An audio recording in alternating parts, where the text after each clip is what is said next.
Yo, what's up? We back at it again with a part 2 bang for the Lil Keke, the commission. I told y'all in the last video with Don't Mess with Texas, I was going to do a part 2 to go with the commission, so here it is.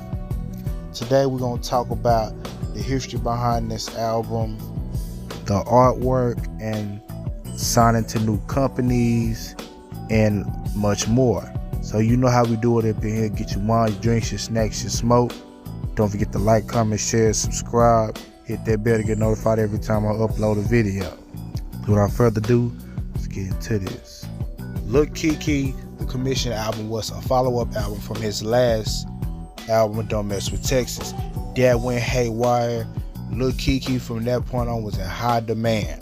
And so states from the OG Archie that was a new upcoming label called Breakaway Records, which Lil Keke eventually got signed to them somehow. I'm not sure how that went, but he got signed to them through via Jam Down, and which led to him making the commission album.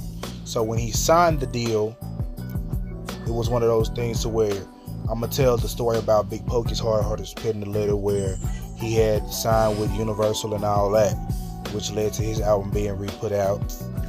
But it was the same case in this album.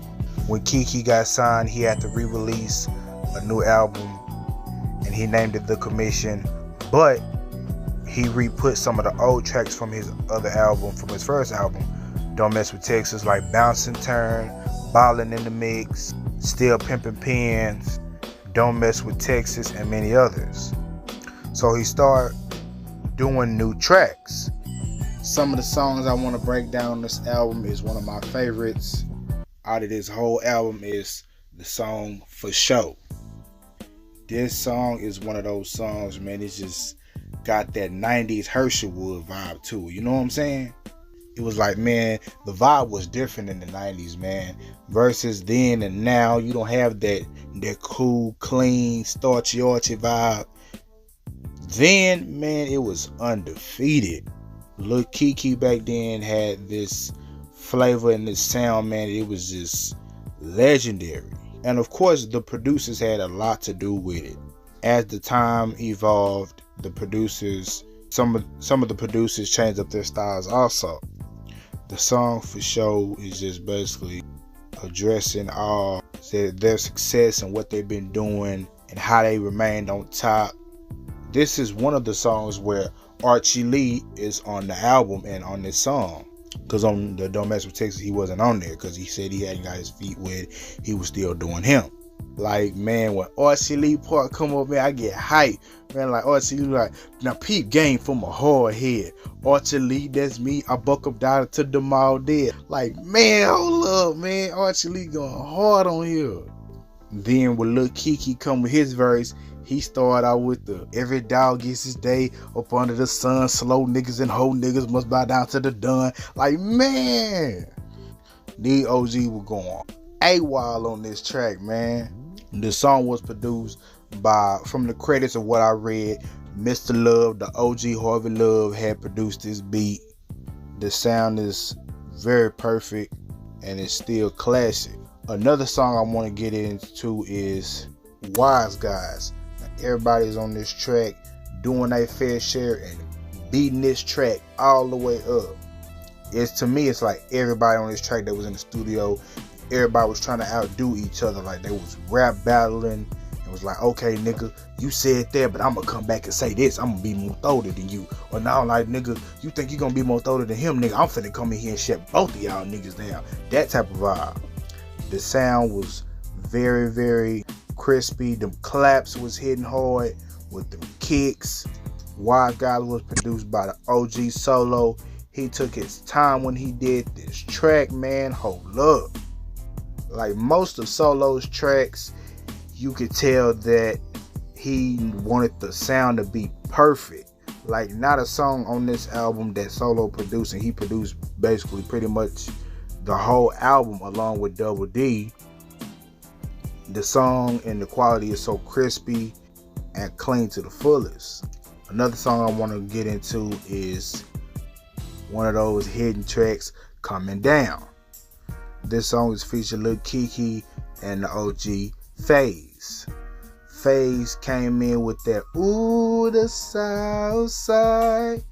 Like, that hook is very, very infamous, man. The hook is so legendary.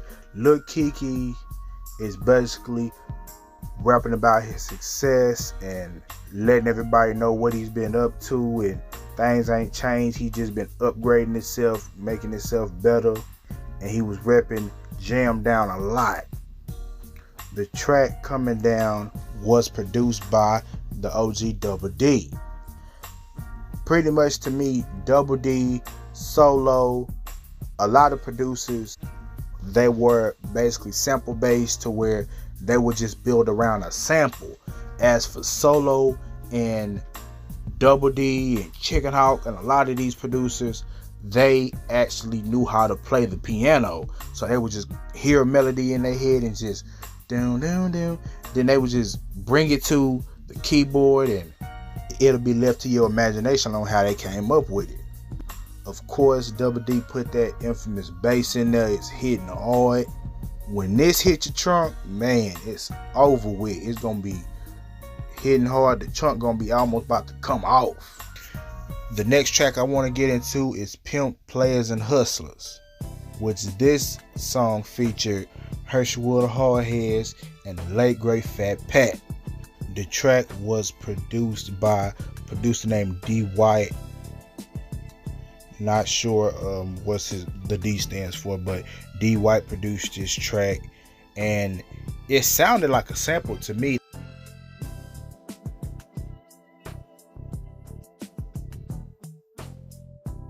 They made this track in the studio, and Fat Pat went hard on this, man. I'm not sure if Pat was already gone by this time, and Keke and them just added his vocals onto it, or they already had recorded the song and just added it to the commission album. Not sure how that process went. But everybody is spitting like a hard hit on here, man. Everybody repping their hood. They also talking about their personal lives, on how they out here shining on boys, and they out here balling. I wish that Lil Keke and them would have made a music video to this song, because it would have been so legendary. But again, Fat Pat was probably gone by this time. They did a few more tracks for this album, and then Keke eventually closed the album out. And then when the album dropped, everybody was like, man, hold up. And a lot of people that was confused, like, what? Southside on here balling in the mix, still pimping pins is going down. Wasn't that on his Don't Mess With Texas album? And a lot of people was confused, but they was like, man, hey, nigga, don't even matter, man. This album's still hitting. Because a lot of people didn't know about Lil Keke signing with Breakaway and all that.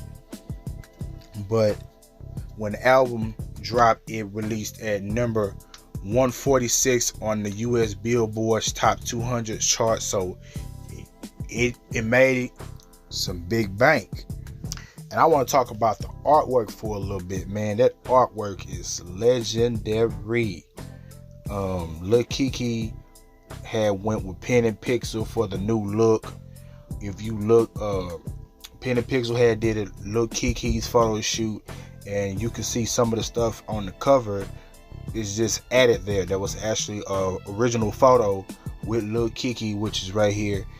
None of the stuff that is really on him they added, such as the cigar.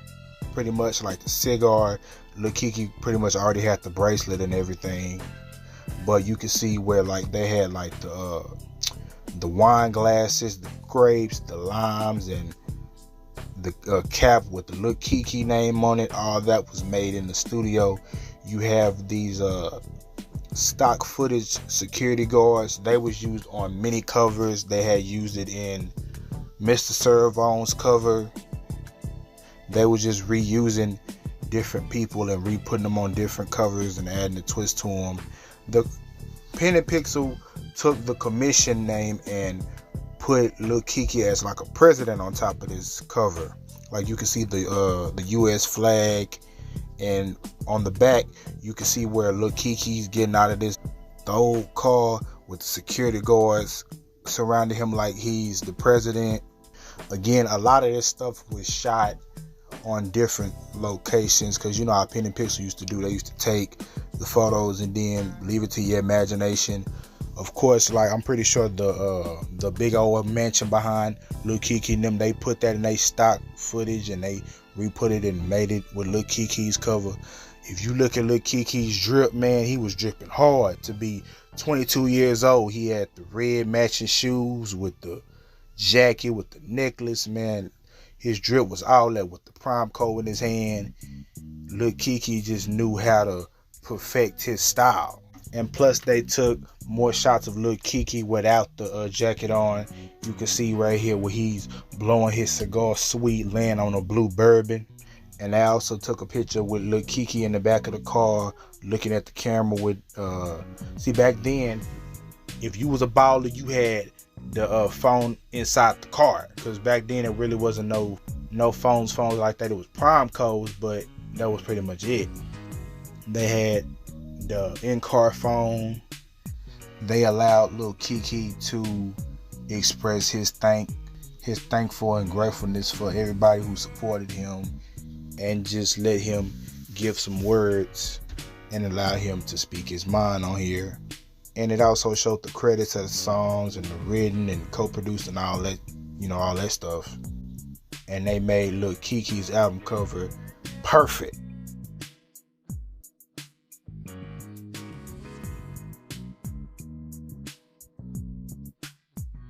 Everybody knows that bounce and turn. And everybody's rolling, bounce and turn, yeah. Everybody knows that bounce and turn. Let's bounce and turn, yeah.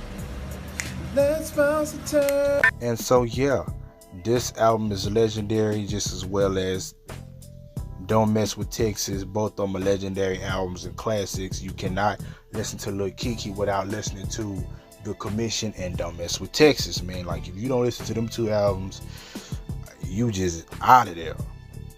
But I hope y'all like this video as much as I did. I'm still having them bangers coming through. I'm getting to everybody's request as fast as I can.